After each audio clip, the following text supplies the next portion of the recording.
Hola, ¿qué tal? Muy buenos días, tardes, ya merito. Muy bienvenidos a todos los que nos acompañan en línea, los que hicieron el esfuerzo de estar presentes aquí a nuestra 12ª mesa, Diálogos y aproximaciones del segundo coloquio internacional de estudios de arte y cultura Iberoamérica y Japón. Y bueno, en esta ocasión tendremos una mesa bastante interesante, bastante también variada. Bueno, digamos, diálogos y aproximaciones, pero ¿qué nos quiere decir eso, no? Ya haciendo referencia al conversatorio el último que tuvimos el día de ayer, pues se hablaba sobre estas apropiaciones, ¿no? De cultura popular. Y bueno, aquí digamos que también vamos a hablar de un poquito de eso, pero a través de mediaciones, no solo sobre cultura popular, como en general lo que consideramos anime y manga, sino también pues el deporte, ¿no? Que también trae cuestiones a la memoria. Y bueno, para eso voy a presentar a nuestro primer ponente.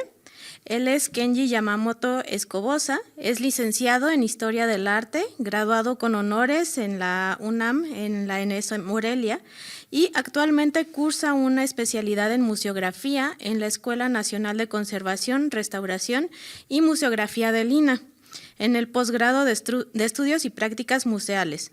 Ha trabajado en el Centro Cultural Tijuana y en el Museo Frida Kahlo en la Ciudad de México. En marzo de 2023 publicó su tesis La fotografía de Kingo Nonaka como testimonio visual de la identidad tijuanense. Recientemente, su proyecto Ecos Fronterizos, Memorias Sonoras de Tijuana, fue seleccionado como acreedor del PECDA Baja California 2023 en la categoría de Arte Sonoro. Y ahorita nos va a presentar una aproximación a las tradiciones del béisbol Nikkei en México a través de los registros familiares. Adelante, Kenji, muchas gracias. No, muchas gracias a todos ustedes que están presentes y por el espacio para difundir esta investigación. El propósito de esta investigación fue estudiar el béisbol en el marco de un territorio de encuentro social, cultural, también como representante de las relaciones internacionales y sobre todo enfocándome en la comunidad Nikkei. Este concepto es utilizado para definir a los migrantes japoneses fuera de Japón y a su descendencia. Entonces, en el caso particular de este estudio, me centraré en la comunidad Nikkei en México a través de mi propia historia y de los registros familiares.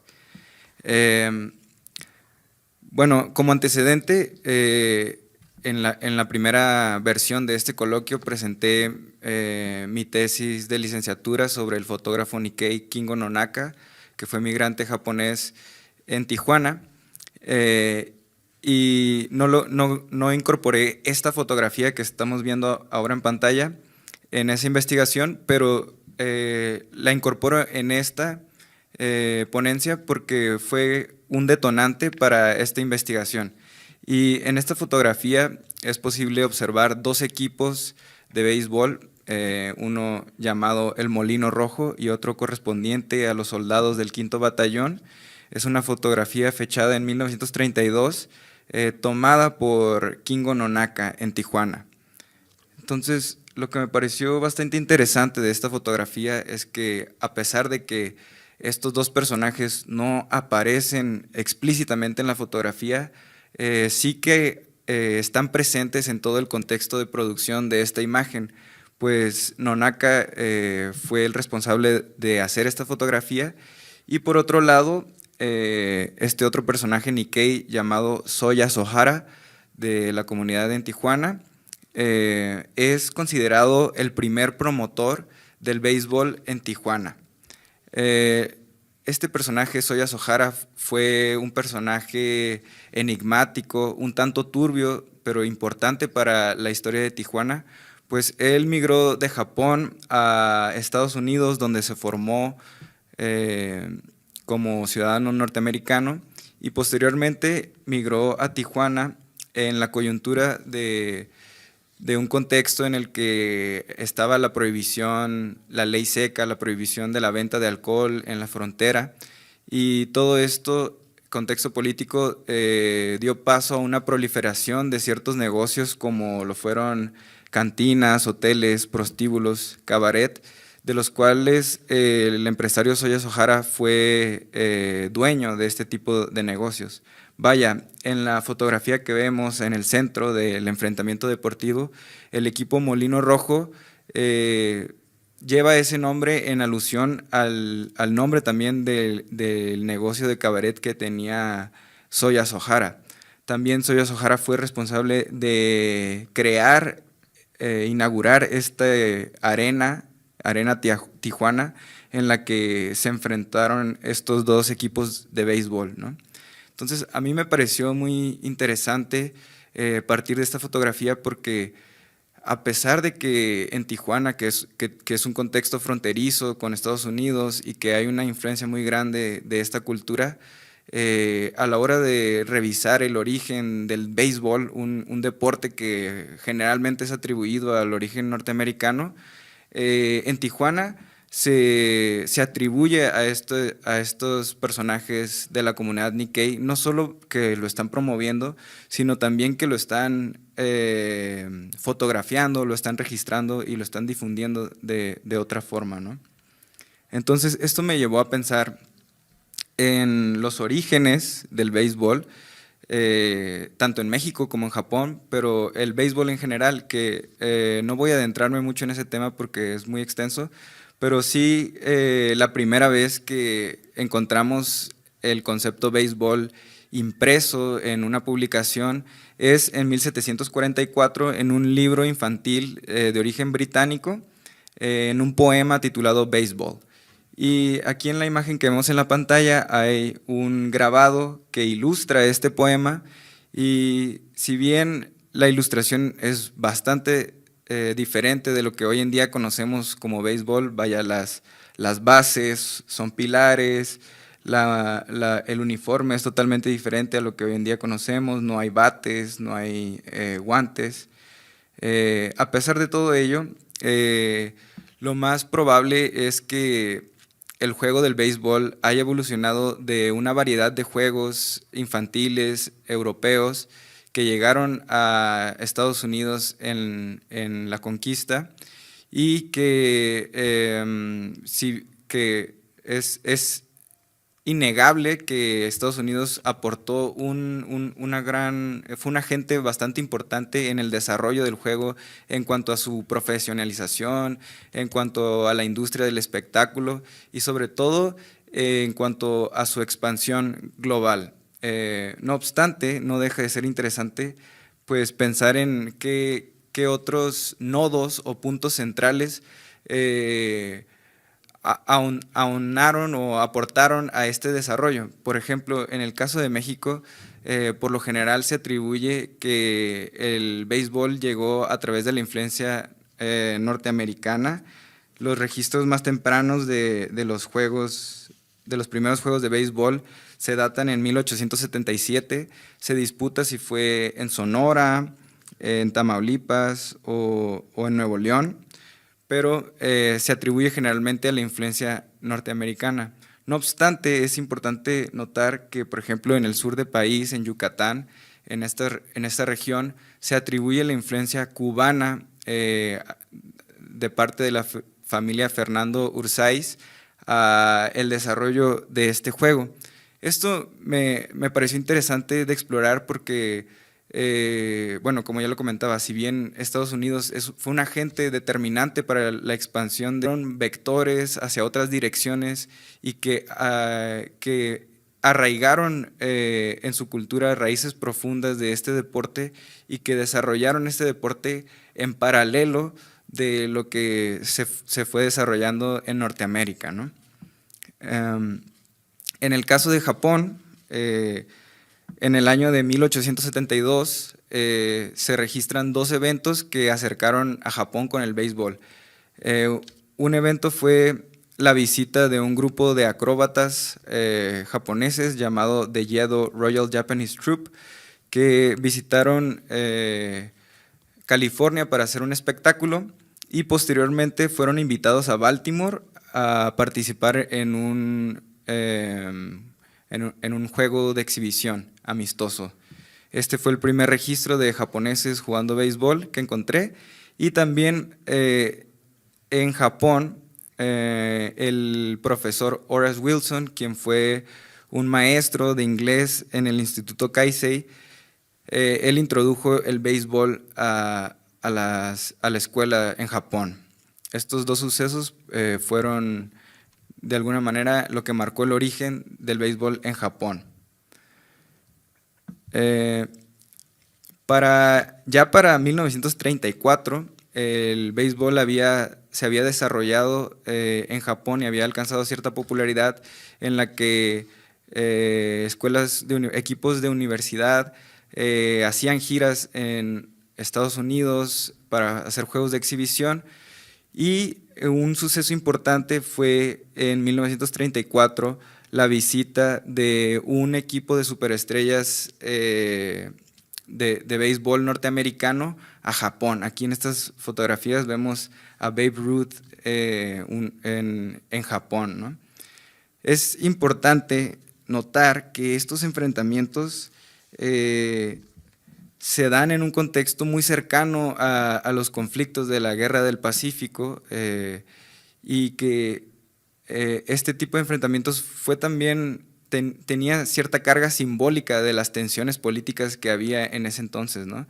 De hecho, en este enfrentamiento el equipo japonés salió vencedor, y fue también un punto de quiebre, un parteaguas para la profesionalización del béisbol en Japón, pues en 1936 es que se inaugura la Liga Profesional de Béisbol.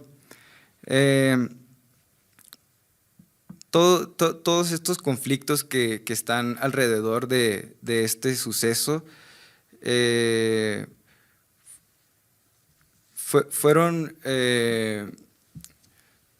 demuestran que existía o que existe a la fecha un desarrollo del béisbol en la que la identidad nacional es de alguna manera el béisbol es instrumentalizado de alguna manera para imponer alguna característica o una serie de valores a la identidad nacional. A lo que voy con esto es que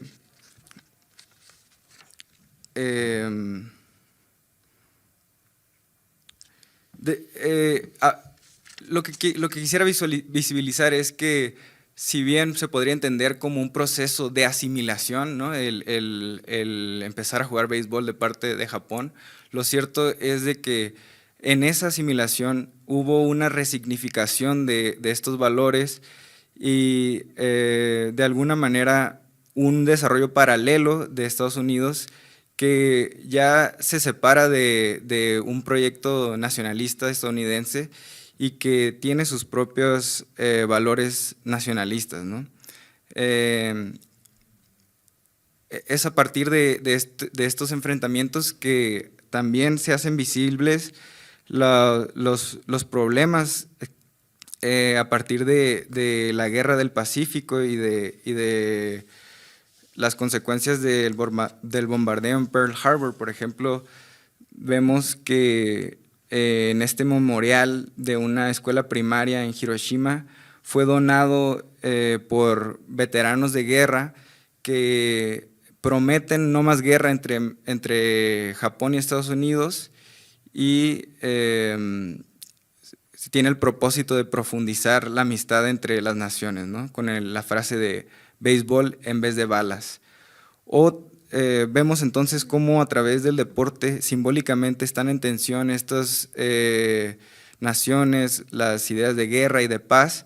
Por ejemplo, también es importante mencionar que en las políticas de conquista o de expansión japonesa, también el béisbol fue algo clave o algo que estuvo presente en el momento, por ejemplo, en la ocupación de Taiwán, donde fue introducido este deporte pues de manera agresiva, ¿no?, a las costumbres locales. Y bueno, pensar que la identidad nacional es algo que no es definido y que está en constante cambio, es decir, la identidad nacional del Japón de preguerra o de la guerra difiere de la identidad nacional actual, pero eso no significa que dentro de el deporte deje de existir esa expresión de esa identidad. Por ejemplo, vámonos a sucesos más recientes del 2023. Estas imágenes son de la semifinal del Clásico Mundial de Béisbol del 2023, donde se enfrentó México contra Japón. Japón salió victorioso, pero es posible ver aquí, aparte de que fue un espectáculo de un deleite deportivo, también fue muy interesante observar las diferentes expresiones y representaciones del apoyo a las naciones, ¿no? Por ejemplo, aquí vemos las banderas de México, de Japón, el sombrero mexicano, las bandas hachimachi, un hombre vestido de gallo blanco gritando con mucha emoción, carteles que dicen Gambare, Otani Shohei, entre otras cosas, ¿no? Y es posible a través de estas expresiones también aproximarse un poco a esta representación de la identidad en el deporte, ¿no? Que aquí todo giraba alrededor del béisbol, del enfrentamiento entre México y Japón. Entonces eso también me llevó a pensar en mi caso particular de cómo es que yo conocí el béisbol y cómo heredé ese gusto, ¿no? En mi caso, pues creo yo lo relaciono totalmente con mi familia y con mi localidad, que el gusto que adquirí el gusto del béisbol. Y en una ocasión, en el 2022, tuve la oportunidad de visitar la casa de mi abuela en Los Mochis, Sinaloa. Mi padre es hijo de un matrimonio Nikkei, mi abuela Lidia Arao Matsuda y mi abuelo Enrique Yamamoto Hayakawa. Y en la casa de mi abuela encontré una serie de documentos, un archivo fotográfico con fotografías que eran desde el siglo XIX hasta, bueno, otras más recientes, que ya había fotografías de mi hermana cuando era recién nacida o así, diarios, directorios y un sinfín de cosas que ahora tengo el proyecto de estudiar, digitalizar y ese es mi proyecto actual. Pero dentro de este archivo encontré fotografías de mi abuelo jugando béisbol. Este es un árbol genealógico que utilizaré nada más para identificar a 3 de las personas importantes para estas fotografías. Mi abuelo Enrique Yoshiya y su hermano Shizuo Alberto Yamamoto. Ellos dos aparecen en las fotografías y el hermano menor Katsuya, él ayudó a la identificación de las personas que aparecen en las fotografías.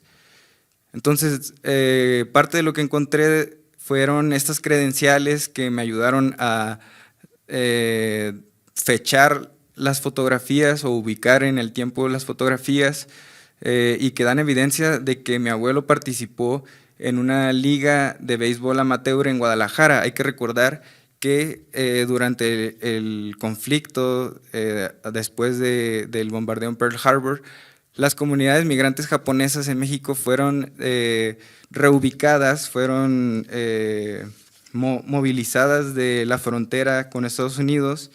De hecho, en ese proceso se le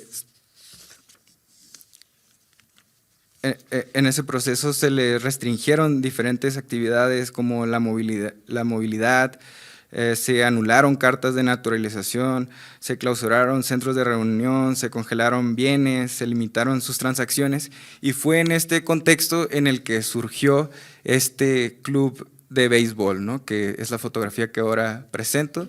Es el Club Nisei, es un equipo de béisbol y que todos sus integrantes son descendientes de migrantes japoneses en México, en Guadalajara. Esta fotografía pues es entre 1052 y 1954. bueno, a partir de los testimonios de mi tío Katsuya, fue posible identificar a la mayoría de ellos, comenzando por la fila de los de pie de izquierda a derecha y posteriormente en el mismo sentido para la fila delantera. Los nombres son Fidel Tanaka, Kenji Nonaka, Enrique Yamamoto, señor Matsura, Francisco Hirata, señor Suetsugo, Arturo Teramoto, Alberto Yamamoto, no está identificado, Ramiro Samishima, señor Akira, Jorge Mato, no está identificado, y señor Matsura. De las personas que faltan por identificar, también en la parte, en el reverso de la fotografía, fue posible identificar las firmas de los jugadores a partir de lo que encontramos dos nombres que no están en la identificación, que son Mario Ulleda y K. Ito, que podrían ser los nombres para las personas que faltan por identificar. También otro método que se utilizó para esta identificación fue comparar con otras fotografías, ¿no? Por ejemplo, aquí de la foto grupal podemos ver a mi abuelo del lado derecho y al doctor Kenji Nonaka del lado izquierdo, que después fue identificado en otra fotografía pocos años después de esta fotografía grupal, y que ayudó a confirmar la identidad de esta persona. Y bueno, básicamente es lo que logré explorar en esta investigación tenía un propósito muy amplio y quizá solo logró aproximarme a un planteamiento preliminar de algo que se podría seguir desarrollando, y creo yo que también es importante de esta investigación, bueno, un ejemplo de cómo puede ser utilizado el archivo fotográfico familiar para una investigación. Muchas gracias, Kenji, por tu participación. Y bueno, aquí ya tenemos algunas preguntas, pero bueno, para continuar, vamos a presentar a nuestra siguiente ponente. Permítanme tantito.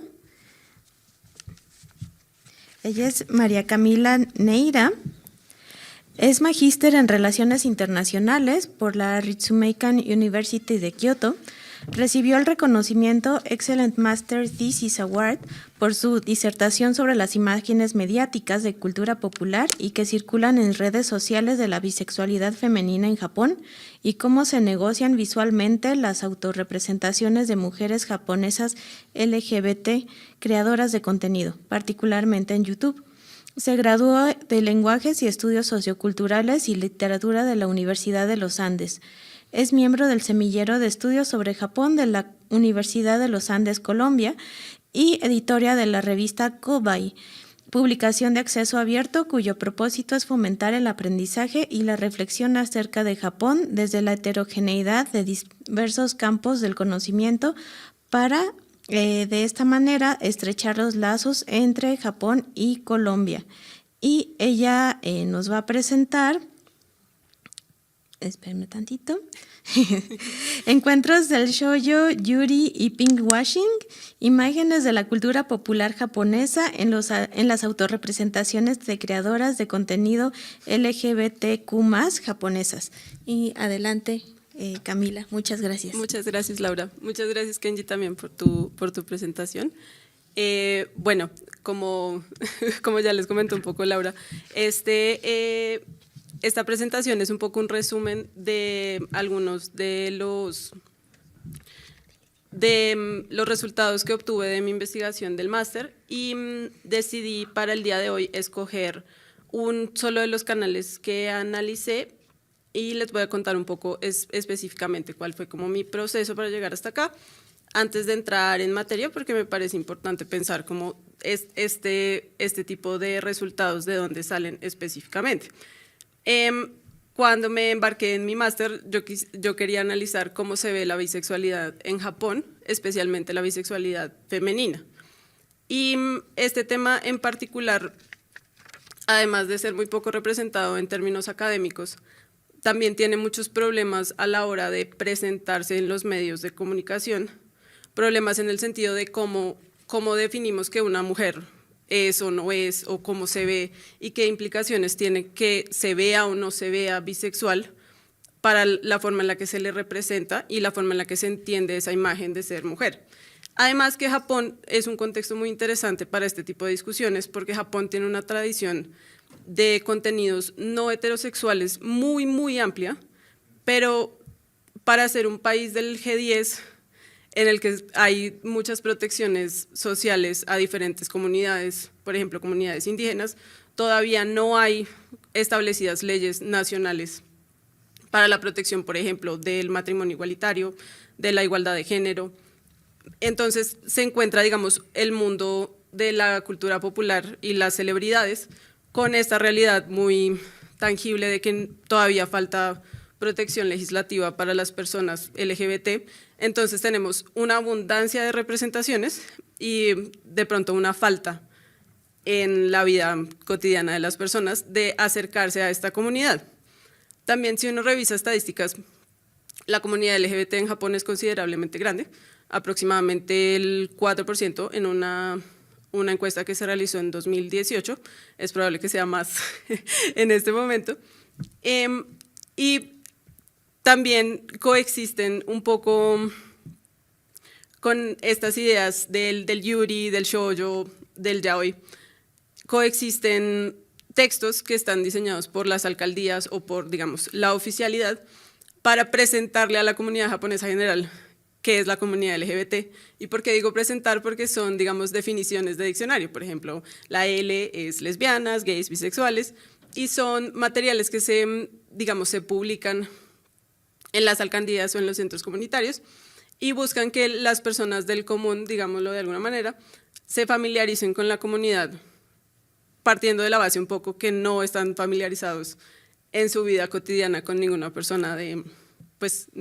que no sea heterosexual.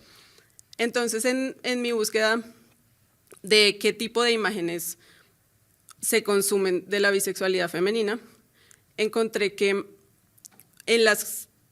en YouTube, que es una red social, digamos, una plataforma de creación de contenido enorme, hay muchas creadoras que buscan tanto presentar su vida cotidiana como presentarse a sí mismas como representantes o toujisha de esta comunidad LGBT. Y un poco la tensión ahí que yo encontré es que existe un imaginario cultural muy amplio con el cual se lucha un poco y al cual se aferra para, digamos, uno podría decir, para hacer el contenido más palatable, para hacer que las personas tengan, digamos, más interés en ver.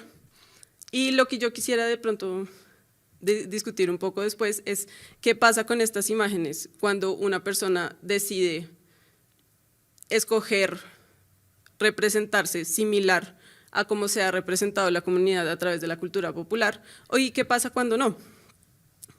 Entonces, de toda esta investigación, les quería hablar hoy un poco sobre el canal Erbian TV, que es un canal de dos mujeres que están casadas, en este momento tienen 2 hijos, comenzó el 6 de octubre de 2018 y al día de hoy tienen aproximadamente 76 millones de vistas en todo su contenido. Y de mi investigación, este fue uno de los 2, pero quise traer hoy a colación específicamente por el tipo de contenido que ellas realizan y por cómo se han presentado como creadoras de contenido y como profesionales en su vida general.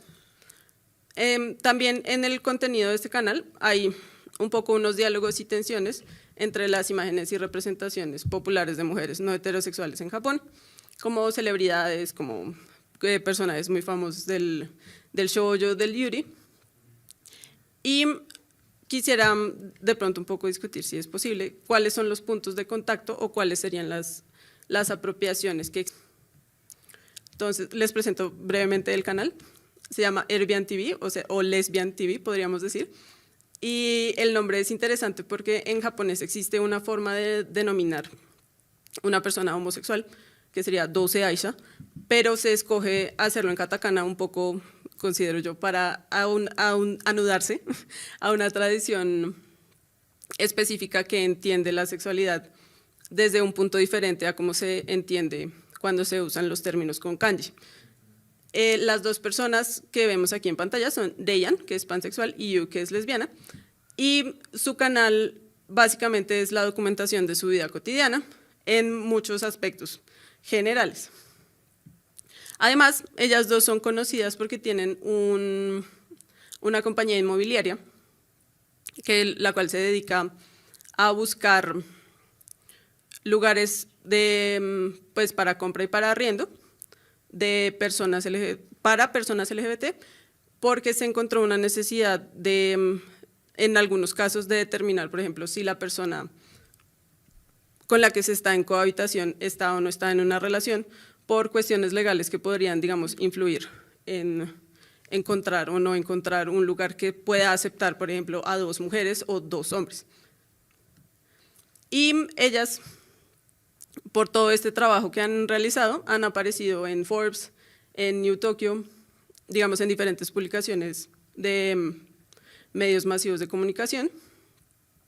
Y quisiera resaltar todo esto porque ellas son youtubers, digamos, primero, de profesión, podría decir uno, pero también han, digamos, capitalizado en gran parte de su capacidad de mover la audiencia y de crear como una comunidad para realizar también una compañía, digamos, por fuera de este estado como de celebrity, como un trabajo, podríamos decir, entre comillas, más tradicional. Les quería mostrar un poco la distribución general del canal. Hay muchas vertientes del tipo de contenido que se publica aquí y me parece interesante resaltar que los videos más populares son challenges o como diríamos en español, tal vez como chanzas o como settings en los que se busca que una de las dos personas de la pareja tenga una reacción ante la cámara. Por ejemplo, como qué pasa si beso a mi novia 100 veces, en qué momento se va a dar cuenta que es un challenge y que no es en serio. O, por ejemplo, en qué punto me va a decir que pare. Y digamos que este tipo de contenido, el trasfondo es que una de las dos personas está grabando y hizo, digamos, el enmarque y toda la preparación previa del video. La otra persona no sabe, pero podremos asumir, porque está posteado y editado, que hubo una revisión posterior del contenido y que se decidió ponerlo en el canal. Además, si son consumidores ávidos de YouTube, yo creo que podrían estar de acuerdo conmigo que este tipo de contenido llega a una línea muy fina de las prohibiciones que tiene YouTube como plataforma de qué se puede y qué no se puede mostrar, que me parece interesante que en otros contextos es mucho más estricto de lo que es con este tipo de contenido. Y otro tipo de contenido que es muy popular es el mostrando la vida cotidiana de ellas dos, de cómo son como pareja, qué hacen ahora con sus dos hijos.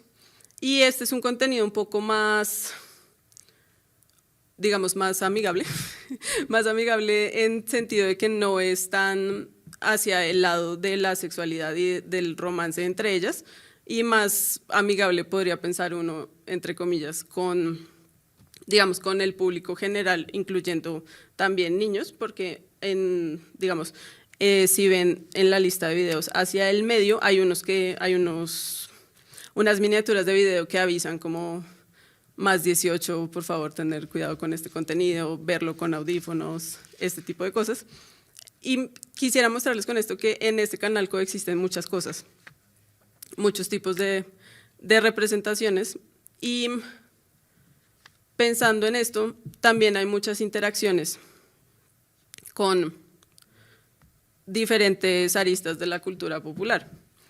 Específicamente, cuando yo me encontré con este contenido por primera vez, quise hacer un trazado de visualmente este tipo de referentes a dónde llevan.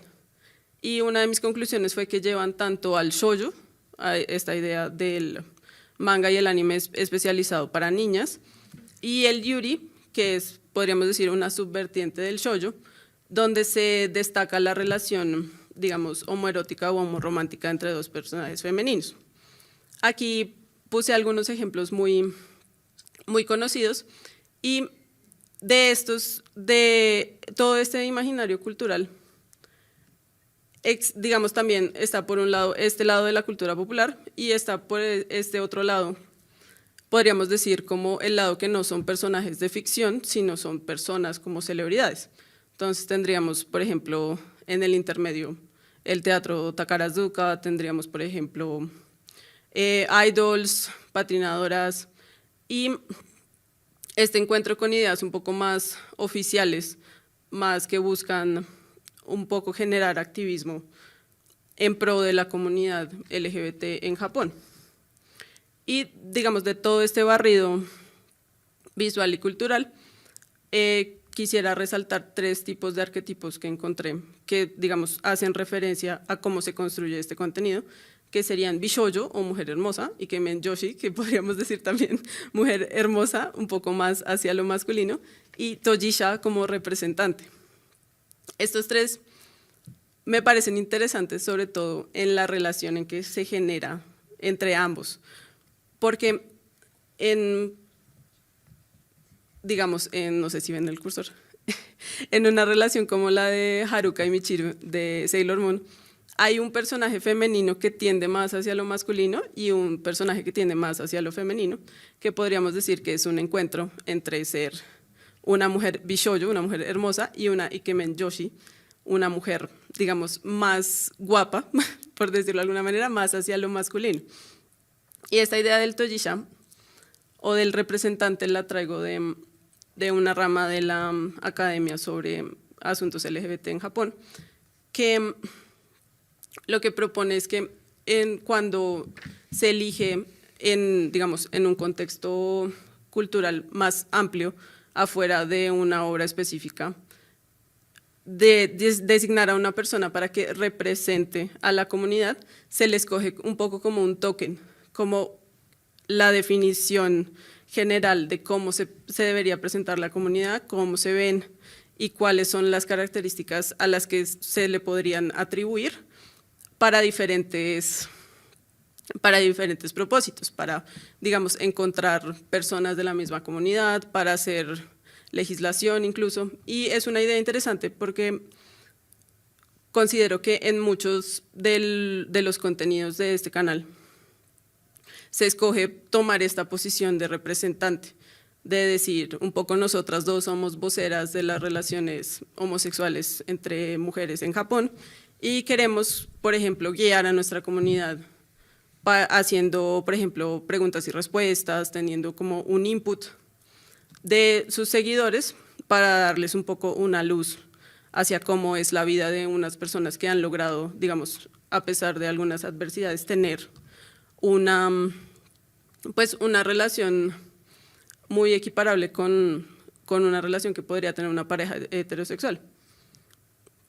Y ya entrando un poco más en materia visual, les quería mostrar un poco como los referentes visuales que yo encuentro similares entre esta cultura popular y cómo se enmarcan y cómo se ven visualmente los videos de Airbnb TV, sobre todo en cómo se posiciona la cámara y el tipo de interacción que están entre las dos personas. Me parece interesante, por ejemplo, que en la miniatura de este video específicamente, ellas dos están relativamente cerca entre sí, pero la cámara está bastante más lejos que lo que podría estar aquí.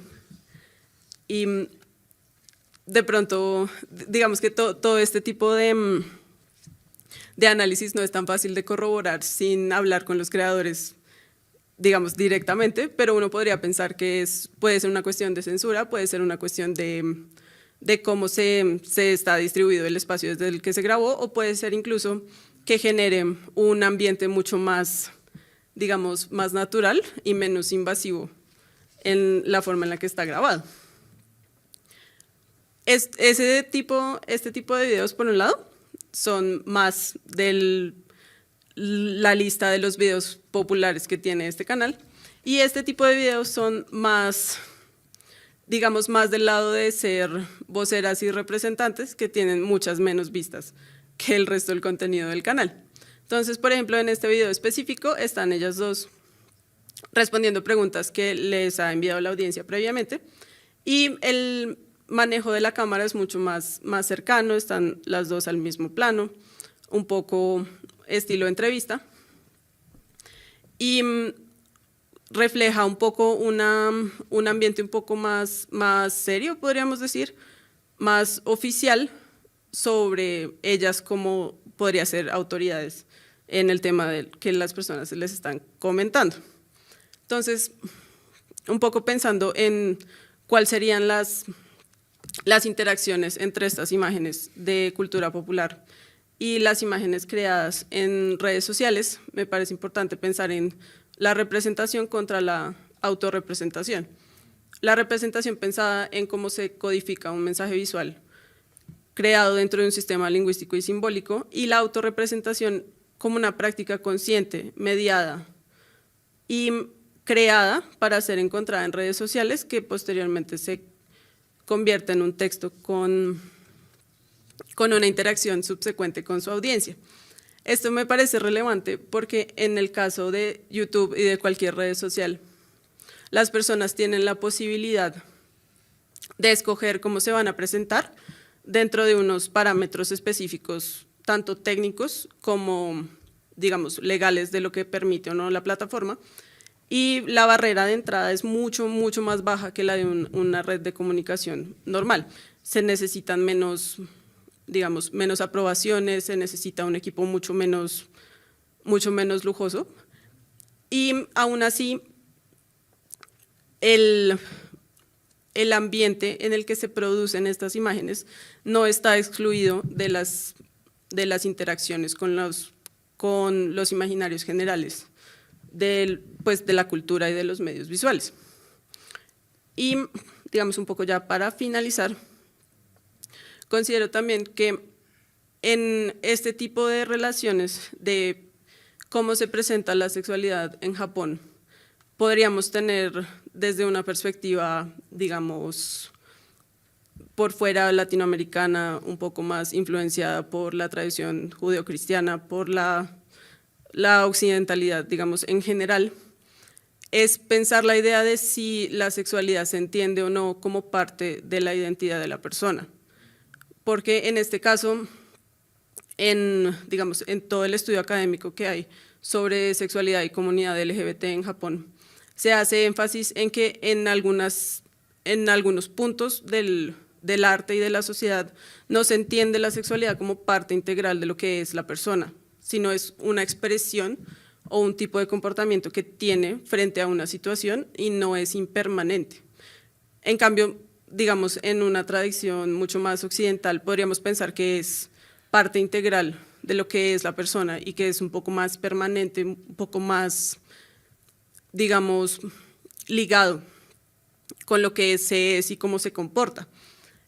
En este caso, como si uno lo considera como una actividad o como parte de los intereses de una persona que pueden cambiar, esto afecta cómo se consideran las imágenes y las representaciones, por supuesto, y también cómo se hace, por ejemplo, activismo, pensando en estas personas, quiénes son y por qué existen y cómo se definen y cómo se reúnen como un grupo si no hay una identidad identitaria tan digamos, específica. Y eso sería todo lo que les quería contar. Muchísimas gracias, Camila. Como gustes. Creo que fue bastante, bueno, ambas presentaciones pues han estado como bastante desnutridas de pues una visión integral, ¿no? de estos, bueno, de los puntos que manejan. Y bueno, voy a presentar a nuestro último ponente. Él es Andrés Felipe Pérez Velasco. No sé si esté por ahí, pueda encender su cámara para que lo podamos ver. Y él es miembro de la Asociación Latinoamericana de Estudios de Asia y África, ALADA. investigador ad honorem en la Red Iberoamericana de Pedagogía REDIPE, miembro de la Red Iberoamericana de Investigación en Narrativas Audiovisuales Red INAV, y es magíster en Educación, Desarrollo Humano, diseñador gráfico y artista visual.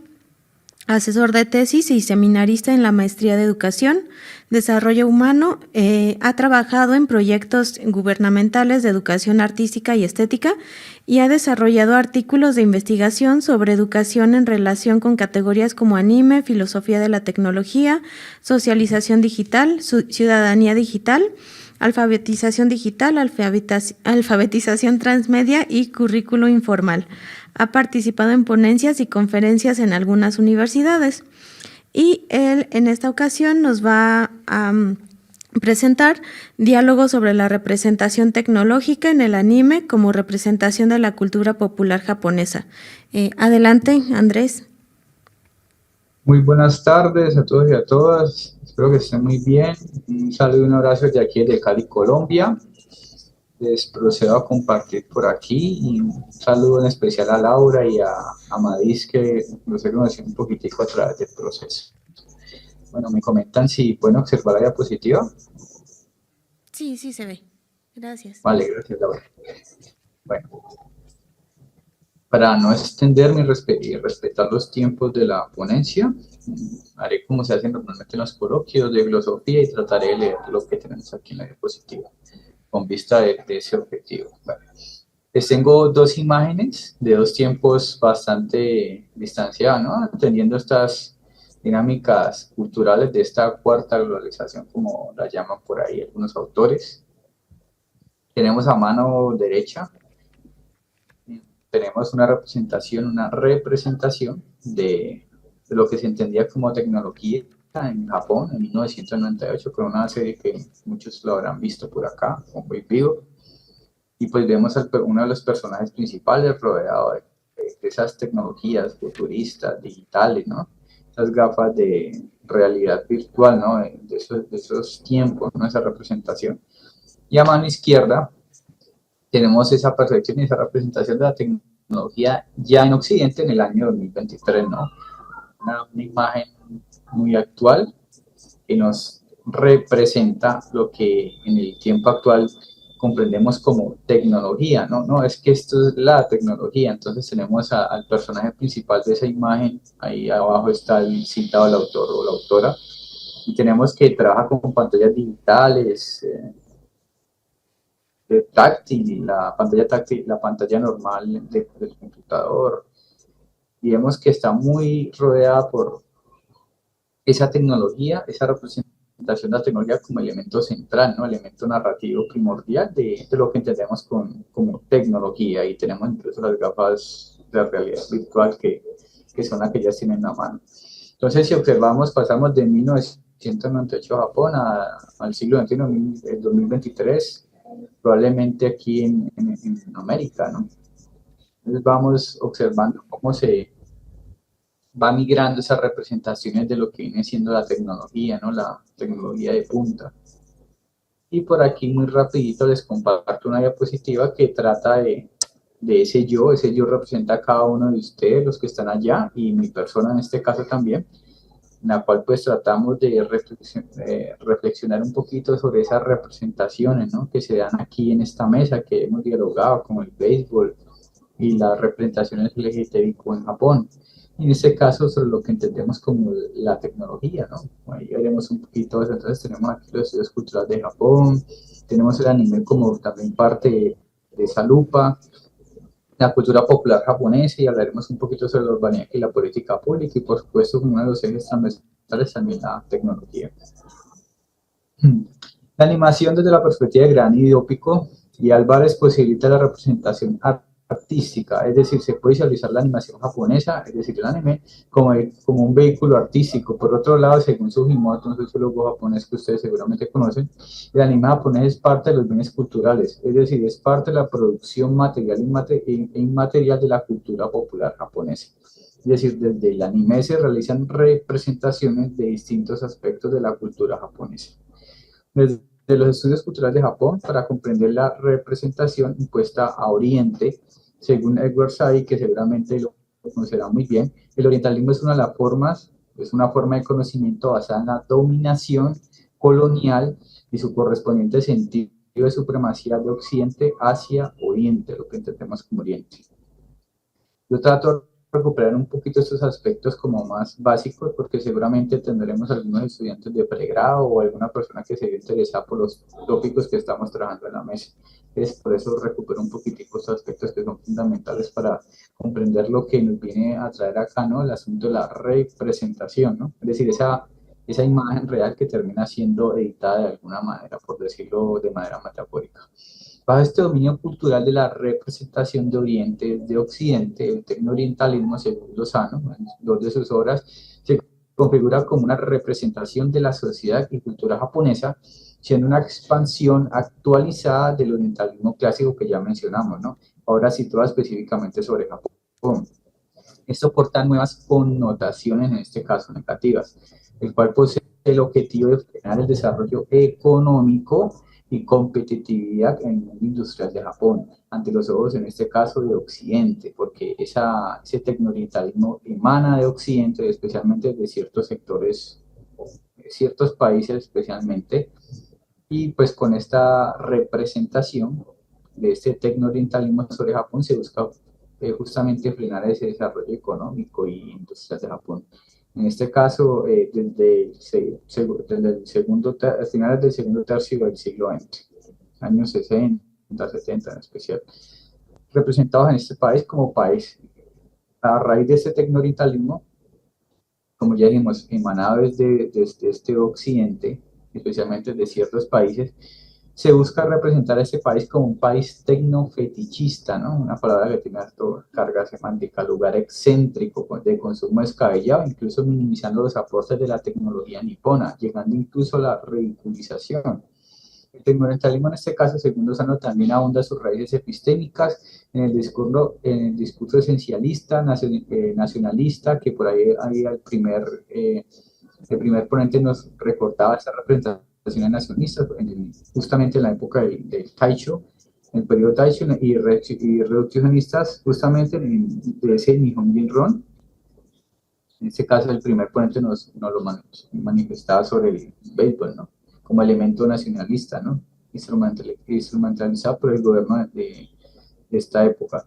En este caso, según Sugimoto y Warner, este discurso esencialista promueve estereotipos del ciudadano japonés como sin emociones, como un robot, con orientación grupista, sin individuación, de cooperación y armonía intragrupal, con igualdad, homogeneidad étnica, ¿no? Sabemos que no es así, ¿no? Justamente es uno de los errores que nos ha traído el mismo tiempo como discurso esencialista. Por otro lado, según Pérez y Sameterio, los historiadores españoles y Sugimoto señalan que históricamente Japón desde mediados del siglo XX ha logrado desarrollar grandes avances tecnológicos con calidad en su producción. Sin embargo, Lozano manifiesta que el tecnoorientalismo como discurso en los últimos lustros ha generado una representación de la tecnología japonesa como excéntrica, ridícula, lo que termina generando una percepción erosiva sobre la tecnología japonesa y por lo tanto sobre la cultura japonesa y por qué no decirlo sobre la propia representación de la tecnología, en este caso en el contexto latinoamericano o iberoamericano. Desde lo anterior se propone mirar y pensar libremente a Japón, apuesta que fomente diálogos sin prejuicios, que a su vez fomente un pensar libre desde Iberoamérica, ¿no? Y de cada uno de los países desde los cuales estamos compartiendo. En virtud de lo anterior, se asume el anime como artefacto que posibilita diálogos reflexivos desde Iberoamérica, de distintas cuestiones desde la cultura popular japonesa, entendiendo que esta cultura popular japonesa cada vez tiene más preponderancia justamente en estos países, y en mi generación nos tuvo que ver en promedio 6 o 5 animes. Hoy en día, en promedio de la baja, un joven se puede estar viendo 12 animes en solamente un año, por ejemplo, ¿no? Entonces, comprendiendo esto, desde la cultura popular japonesa y también teniendo en cuenta los aportes de los estudios culturales de Japón, en este caso específico, especialmente sobre las representaciones de la tecnología, ¿no? Hoy en día muy cotidiana, ya me explicaré por qué. En el anime como medio para volver a mirar y repensar, en este caso se usa el anime para volver a mirar y repensar las prácticas urbanas, lo que entendemos como urbanidad, con las tecnologías en la vida real. Ahora, un poco de filosofía de la tecnología para tratar de entender mejor la tecnología. Nietzsche nos da a entender que extender la conciencia tecnológica en la cotidianidad es imperativo y es completamente fundamental para comprender lo que significa la tecnología. Heidegger, por ejemplo, nos hace una alusión muy interesante y es que la tecnología se hace transparente cuando ya está funcionando. Y esto es muy importante porque normalmente no le ponemos atención a lo que entendemos como tecnología, únicamente la vemos y la observamos cuando está deja de funcionar. Por otro lado, Ruiz Esparcia nos muestra que la tecnología como una dimensión, un impulso transformador y productor del ser humano, como una dimensión humana que nace del interior y va hacia el exterior, es decir, busca transformar y producir cualquier cosa que esté en el exterior de ese ser humano, ¿no? Justamente como algo inmanente y trascendente. Por otro lado, los mismos autores nos dicen que los utensilios creados por la tecnología poseen una noción de mundo, una forma de ser, es decir, poseen una metafísica. En cierto modo está cristalizado cierta visión sobre la realidad en ese artefacto tecnológico. Heidegger, por eso y por todo lo anterior, dice que la tecnología en su esencia no posee nada técnico, porque es justamente una dimensión del ser humano. Y Almazán, a la línea de todo lo anterior, dice que los objetos técnicos, es decir, estos cacharros como el que tengo en la mano, diferenciando aquí todo lo que hemos dicho de tecnología y objeto técnico, los objetos técnicos poseen características intrínsecas, tienen unas líneas o lineajes técnicos que aunan múltiples objetos técnicos a una dirección evolutiva, es decir, tienen cierta visión teleológica los propios objetos, es decir, te orientan hacia un fin bajo el cual se han diseñado los artefactos consciente o inconscientemente. Y ya por ir terminando la introducción un poco sobre la representación, también aparecen otras representaciones que son también obstáculos dentro de la mirada cotidiana, al menos a mi modo de ver, de manera personal. Tenemos el típico y clásico ejemplo fundamental de la tecnología analógica, en la cual objetos del siglo XX, como el teléfono de cablecito, en el cual seguramente todos habríamos usado por acá, los tenemos en adelante, y cuál lo correspondemos con la gente, como se dice así popularmente, con la gente vieja, es decir, con los adultos mayores. Ay, profe, es que eso es tecnología antigua. Les mostré yo una USB para que lo usaran ellos para sacar sus diapositivas. No, profe, ¿usted qué está hablando? O sea, estamos aquí con internet. Es decir, hay representaciones. Por otro lado, tenemos la tecnología digital, el celular, tenemos una representación que se liga con lo joven, con lo actual, con lo fresco, con lo chévere, como decimos aquí, con lo que mola, como dicen en otros países, ¿no? Lo bueno. Es decir, esas otras representaciones, aparte de las que ya hemos mencionado, como el orientalismo, por ejemplo, o el propio Nihon, son obstáculos que se nos impide, con los que se nos impide inconsciente y conscientemente pensar y mirar libremente a Japón. En este caso, esas representaciones que se encuentran en el anime. Quedando unos 8 minutos. Muy rápidamente, hacia vuelo de pájaro, tenemos aquí distintos animes que se han observado, un total de unos 255 hasta la fecha, si no mal recuerdo, en los cuales se revisan todos los géneros y subgéneros de anime, especialmente desde los años 70 y especialmente desde los años 90, en los cuales se iniciaron a observar unas cosas muy llamativas. Por ejemplo, se observan las distintas escenas de anime, se observan niños, bebés, adolescentes jugando con objetos tangibles, juegos clásicos de toda la vida, ¿no? Como los que están pudiendo observar, como el trompo, el yoyo, la peonza, como llaman en algunos países. Se observa el uso de iluminación y bombillos de los incandescentes, esos que calientan y que uno se quema cuando las toca. Entonces, eso en pleno siglo XXI, año 2024, 2023, incluso desde los 90, como veremos más adelante. Lo cual inicia a ser muy, muy extraño, ¿no? Entendiendo que es Japón, que no es un país completamente subdesarrollado económicamente. Vemos que se empiezan a señalar ciertas prácticas sociales urbanas, como la tecnología, como esto te puede traer problemas, le dice un adulto joven a un niño, por ejemplo. Vemos que se usan las tecnologías como los videojuegos, los karaoke o las máquinas de juego siempre en compañía, con la alteridad, con el otro, personalmente, ¿no? La presencialidad. Vemos que se siguen usando los periódicos impresos, las publicidades impresas, y esto en pleno siglo XXI, ¿no? Que entiendo que está esa representación de las tecnologías analógicas como algo que es de los viejos, pero entonces vemos aquí que en los años recientes se sigue usando, ¿no? En esas representaciones, lo cual es muy llamativo. Vemos que se obtiene información de esa y requerida a través de impresos de todo tipo. También se usan los celulares para obtener información instantánea y muy rápida en su uso, ¿no? Notas escritas a mano, vemos que se usa el videoing, por ejemplo, todavía, las carteleras informativas. Vemos que se usan los medios de las TIC, como cámaras, videoconferencias, celulares, computadores para estar pendiente de los subalternos, y a la vez se entregan y se aprenden una información laboral en el mercado laboral y se entregan trabajos a través de impresos. Se emplea el uso de nuevas capacidades analógicas, manuales, como las que ustedes pueden ver, los personajes líderes que son admirados, están siempre rodeados de libros, como podemos observar. Vemos que empiezan a salir el uso de los microondas, se inician a entrar los usos del horno eléctrico, el uso de los relojes analógicos. Vemos que en las mesas no hay la asistencia de tecnologías como las TIC, como las que ustedes ya conocen, se usa de nuevo el despertador.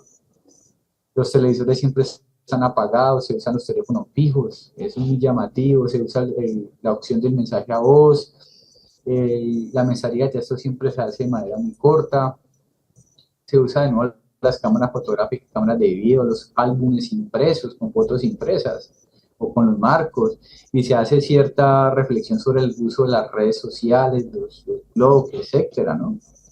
Muy interesante en estos tiempos. Y para ir terminando, todo esto habría tenido su origen en 1997 y 1998, con una enemiga que se llama Las cosas de él y de ella, que elegimos al ojo, en la cual se observa todo lo que hemos observado en estas escenas anteriores, y eso ya se sucedía en estos años, desde finales de 1998. ¿Y por qué habría sucedido esto? A mi modo de ver, según pues, lo que he ido investigando, el gobierno de Japón, según las investigaciones científicas que se han producido especialmente, bueno, a finales de los 90 y especialmente con mucha fuerza entre el 2011 y 2013, se había descubierto a través de la biología, de la neurociencia, de la neuroeducación, de la psicología no conductista, por ejemplo, que ciertos efectos de las tecnologías de tipo tecnológico, es decir, la luz LED, las ondas electromagnéticas, las ondas de microondas, con las cuales nos comunicamos por el uso del Wi-Fi y las llamadas del teléfono, generan graves y fuertes trastornos a la biología del cuerpo humano, también a través de la generación de la creación de comportamientos adictivos desde ciertas investigaciones sociológicas y antropológicas en institutos de mercadeo de grandes universidades como la de Stanford, se han podido descubrir que este uso de técnicas de mercadeo avanzado generan graves trastornos también dentro de las afecciones psicológicas y emocionales de los seres humanos, especialmente los que entendemos como jóvenes, es decir, de los 24 años hacia abajo. Entonces son algunos de los problemas, son muchos más, solamente trato como de compartirlo en esta diapositiva. Ahí en cualquier cosita queda mi correo electrónico, porque he trabajado este tema de manera muy rápida, así a manera de paisajes. Cualquier cosita, pues aquí arriba está mi correo y con mucho gusto les puedo compartir cualquier información de manera mucho más detallada. Y llegamos a la última, que es tratar de no quedarnos de pronto con visiones tecnoptimistas, ¿no? De la utopía, tampoco visiones tecnopesimistas, de esas distopías que muchas veces nos llegan a través de esas representaciones, como ya hemos hablado, y tampoco, como ocurre en el campo educativo, no hablar tampoco de la tecnofilia, sino tampoco de esa tecnofobia, ¿no? Es decir, el amor a la tecnología, o tampoco ese odio a la tecnología, sino más bien se propone una visión, una óptica tecnocrítica, en la cual nos alejamos de esos cuatro polos y crítico reflexivamente buscamos nuevos tiempos y nuevos espacios desde los cuales como seres humanos en esa continuidad humana poder converger no estando en ese estar en contra o estar a favor, como propone, como nos hace ver justamente Ana Aren en su obra, sino más bien estar en eso, en la contiguidad, esa contiguidad en la cual se comparten muchos pensamientos diferentes, muchas opiniones contrarias, y en la cual debemos estar, porque eso es justamente una de las características fundamentales de lo que entendemos como los seres humanos, parte de nuestra naturaleza, cual de poco a poco ir buscando un nuevo derrotero, nuevos horizontes por los cuales ir descubriendo como seres humanos. Y aquí pues tenemos un poquito sobre los artículos que se han publicado y unos que se están tratando de publicar en este momento. Hemos partido un paradigma histórico hermenéutico con el apoyo del paradigma crítico social, apoyados en el análisis documental y la investigación audiovisual, por supuesto con una bitácora y los recortes de pantalla. Eso sería por los que les tendría como para compartir por el momento.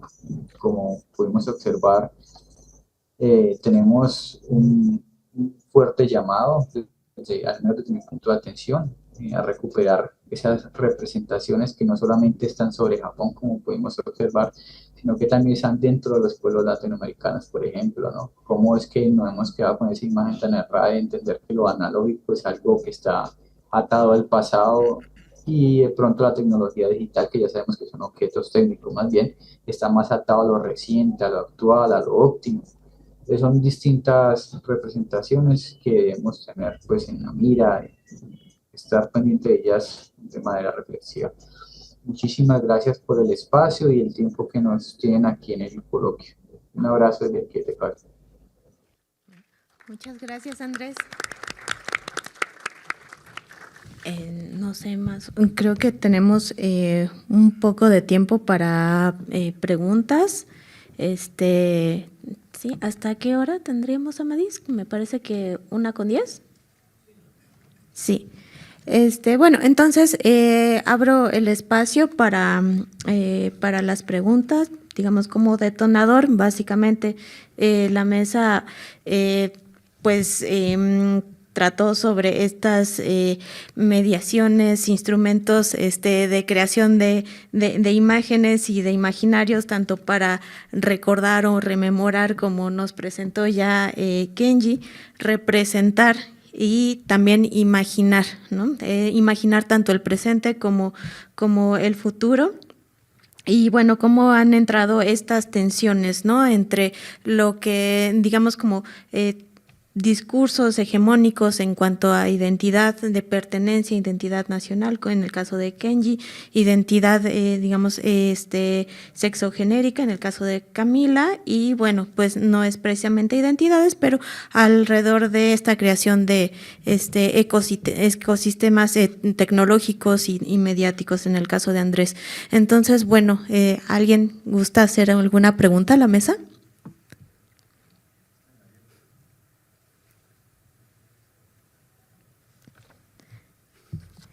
Sí, bueno, perdón, acá mi compañero, aquí en medio. Bueno, sí, muchas gracias a todos y todas. La mesa muy interesante. Así, yo de rápido, felicidades, Kenji, por tu ponencia. Me llama mucho la atención. Hay un manga viejo que se llama Bato-kun y hablaba del béisbol, ¿no?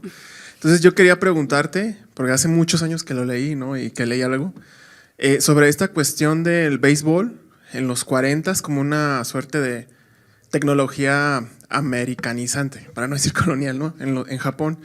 Y si tú detectaste algo similar, por ejemplo, en la práctica de este deporte en contextos mexicanos, ¿no? Si por ahí hay una resonancia, ¿no? Y muchas felicidades, me gustó mucho. Pues para el chico de Andrés, muy interesante la ponencia. Yo quería nada más comentar que pues hay que, a lo mejor ayudaría mucho pensar también en todos los discursos alrededor de las tecnologías, y en este momento pues se habla de las economías creativas, ¿no? Entonces me llamó mucho la atención las dos imágenes que tú pusiste al principio. Me parece que era la de Cowboy Bebop, cuando en un momento decían que los que estaban en la onda tecnológica eran weirdos, y por del otro lado, ya como con este filtro de la innovación y todo el discurso de la nueva, digamos, impronta creativa, ¿no? En este aspecto, yo quería preguntarte si tú detectaste en tu corpus, pues esta presencia de este discurso gogleísmo, le llama Illins Ribeiro, ¿no? Esta celebración de la tecnología enloquecida, ¿no? Y si, bueno, pues nos puedes comentar algo, ¿no? Y pues, María, pues muchas felicidades por tu ponencia. Yo más bien ahorita estoy como aprendiendo sobre esto, detectando que es, por ejemplo, la comunidad LGBT, ¿no? En Japón. Me llamó mucho la atención la última como categorización que hiciste, ¿no? Y quería preguntarte si en el Japón existe este fenómeno que existe acá en América Latina de las TERF, ¿no? Y cómo lidian los japoneses con ello, si por ahí alguna pista o así, ¿no? Y gran mesa. Muchas felicidades a todos. Bueno, si gustan responder brevemente a estas preguntas antes de que se les vaya la idea. Sí, no conozco este manga que mencionas, pero sería interesante revisarlo. Sobre la influencia estadounidense en el béisbol en Japón y en México. Bueno, pues creo yo que como lo mostré en un origen, sí es atribuido influencia estadounidense a la llegada del deporte en Japón, pero lo que a mí me interesaba visibilizar era que a pesar de esta influencia hubo un desarrollo paralelo a esta nación y que además fungió como un punto nodal para difundir estas prácticas a otros países, a otros lugares. En el caso mexicano creo es lo mismo, sigue siendo muy hegemónico esta visión de que Estados Unidos es el padre fundador del béisbol, ¿no? Pero creo yo que hay algo interesante en estos testimonios familiares, en las fotografías de las comunidades Nikkei o en otro tipo de testimonios donde se habla de la influencia cubana en México, ¿no? Y es un poco esa la idea, como tratar de visibilizar esa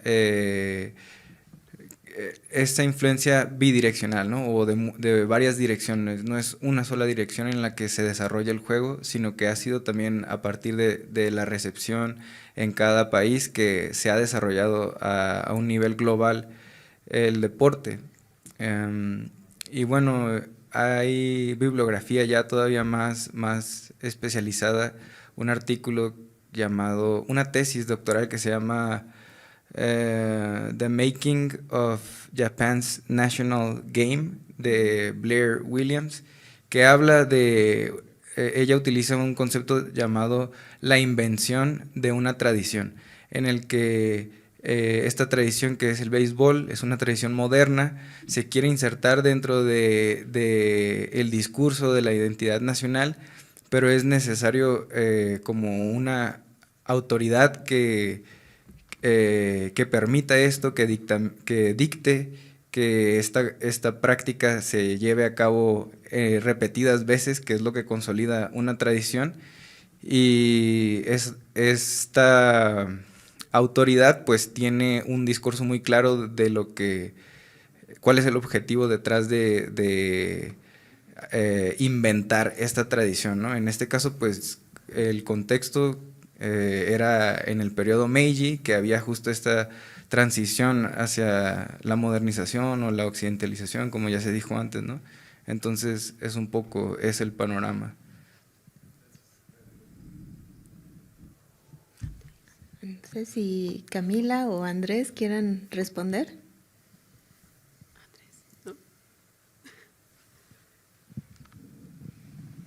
Bueno, digamos que yo brevemente, las TERF o digamos feministas transfóbicas, que es un término que se usa mucho en internet, en Japón yo diría, digamos que en la literatura feminista se hace mucho énfasis en el derecho y en reivindicar los derechos de las mujeres heterosexuales primero incluso hay muy poca escolaridad de, digamos, feminista de 70s, 80s, 90s sobre mujeres lesbianas incluso. Entonces hay una tradición mucho más larga sobre mujeres heterosexuales y no se ha llegado como a, digamos, los estudios de personas transgénero. Y también diría que es interesante lo que está pasando en Japón después de los últimos olímpicos, porque digamos, uno de los preceptos olímpicos es que haya igualdad, tanto de género de los atletas como del trato de las personas en general. Y Japón ha lanzado varias iniciativas para promover la igualdad de diversas comunidades como en aras de los olímpicos, que ha resultado en, digamos, pequeños grupos de investigación o comunidades que les enseñan a las personas un poco en micro de este tipo de, pues, de identidades que existen en las comunidades. Sí se me ocurren algunos ejemplos como de personas que están abiertamente en contra del, digamos, de la LGBT en Japón, pero sí considero que falta mucho todavía, como mucha investigación al respecto. Vale, ante la pregunta, muchas gracias. Me gustaría comentar que de pronto uno de los aspectos que trato de abordar con lo que denomino así como propuesta la nueva urbanidad japonesa es justamente, por un lado, tratar de volver a mirar y volver a pensar lo que nos han dado a comprender como tecnología, es decir, es esto. Hoy en día se entiende que eso es la tecnología y que cositas tan sencillas como de pronto esta botellita de agua que tengo aquí de vidrio o de pronto este reloj analógico ya no se entienden como tecnología. Y eso es justamente lo que trata desde justamente las representaciones de esa cultura popular japonesa, algo que a mí me pareció, digamos, muy atractivo y muy interesante de justamente esa representación japonesa, es que vuelven a mirar y vuelven a pensar sobre lo tecnológico. Según mis reflexiones y mi análisis sobre lo que podemos entender como representaciones en anime, a lo que he podido descubrir en esos corpus, es que desde esa mirada japonesa se estaría dejando de lado esa vieja imagen de lo que vendría siendo tecnología y se vendría a estar instituyendo una nueva imagen de lo que comprendemos como tecnología. Por ejemplo, aquí en Japón, perdón, aquí en Latinoamérica, entendemos, por ejemplo, el celular como un artefacto que te impide o te permite estar en ciertos círculos sociales. Es decir, si tú tienes un iPhone o tú tienes un Android, por ejemplo, para los jóvenes en formación, especialmente en aquellos que están ahora en sus 20 hacia abajo, el celular es parte del estatus, ¿no? Es parte de lo que entendemos como un lujo, pero no un lujo entendido para lo que nosotros vendría siendo, se entiende como un lujo, sino para lo que para ellas y ellos es un lujo. ¿Y eso qué quiere decir? Lo que nosotros entendemos simplemente como la vida buena. Es decir, el que tiene un celular de alta gama tiene vida buena. Palabras de ellas y ellos, ¿no? Y en esta vista uno recuperando autores como Han, por ejemplo, en esa autoexhibición, esa autoiluminación que se da en estos tiempos de la sociedad de la información, como lo denomina, por ejemplo, este autor, uno vendría entendiendo que, por ejemplo, aquí en Occidente, específicamente hablando de Latinoamérica, la tecnología se ha transformado no solamente en parte de esas dinámicas sociales que entendemos de manera cotidiana, sino en sentido y orientación de vida, ¿no? Recuperando cuando Kant habla de esa crisis en la narración, que ya el centro del campamento ya no es la fogata, es decir, lo narrativo, lo que implica la narración a escala civilizatoria, sino que es este cacharro. Pero claro, ya no es la fogata individual que nos converge, sino que ya es cada quien con su fogatica, que es más bien un celular. Entonces, de lo que pude observar en esas representaciones de Japón, especialmente esa cultura popular japonesa, yo al menos desde mi particular punto de vista, sí veo en esas representaciones un volver a mirar y un volver a pensar en esa tecnología, que se deja de lado esa mirada un poco, a mi modo de ver, muy infantil, en el cual la tecnología analógica es algo viejo y la tecnología digital es lo nuevo, sino que ya es lo tecnológico, no son todas las tecnologías, todos esos objetos tecnológicos que están dispuestos para esos proyectos de vida, ¿no? Para ese buen vivir que tenemos cada ser humano dentro de su propia subjetividad y también lo cual terminamos configurando como la intersubjetividad, ¿no? En lo que entendemos como, ejemplo, como la urbanidad, que esas prácticas sociales. Entonces sí veo un claro contraste desde esa mirada japonesa y lo que nosotros entendemos aquí en Occidente así de manera muy general, ¿no? No estoy totalizando, sino de manera general, lo que nosotros entendemos acá como la tecnología, ¿no? Como ya pillamos, pues una cosa es la tecnología y otra cosa son los objetos tecnológicos. Muchas gracias por la pregunta. Bueno, muchísimas gracias a nuestros ponentes. Desafortunadamente ya estamos sobre el tiempo, entonces los invitamos a que si tienen algún comentario, alguna pregunta, pues lo hagan ya aquí en corto, bueno, afuera de la sala, o en su caso vía correo electrónico. Andrés ya puso alguna información de contacto. Y bueno, muchísimas gracias. Quédense por favor para la siguiente mesa, que es la de nuevas voces académicas. Entonces, muchas gracias a todos y felicidades por sus ponencias.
Gobierno de México.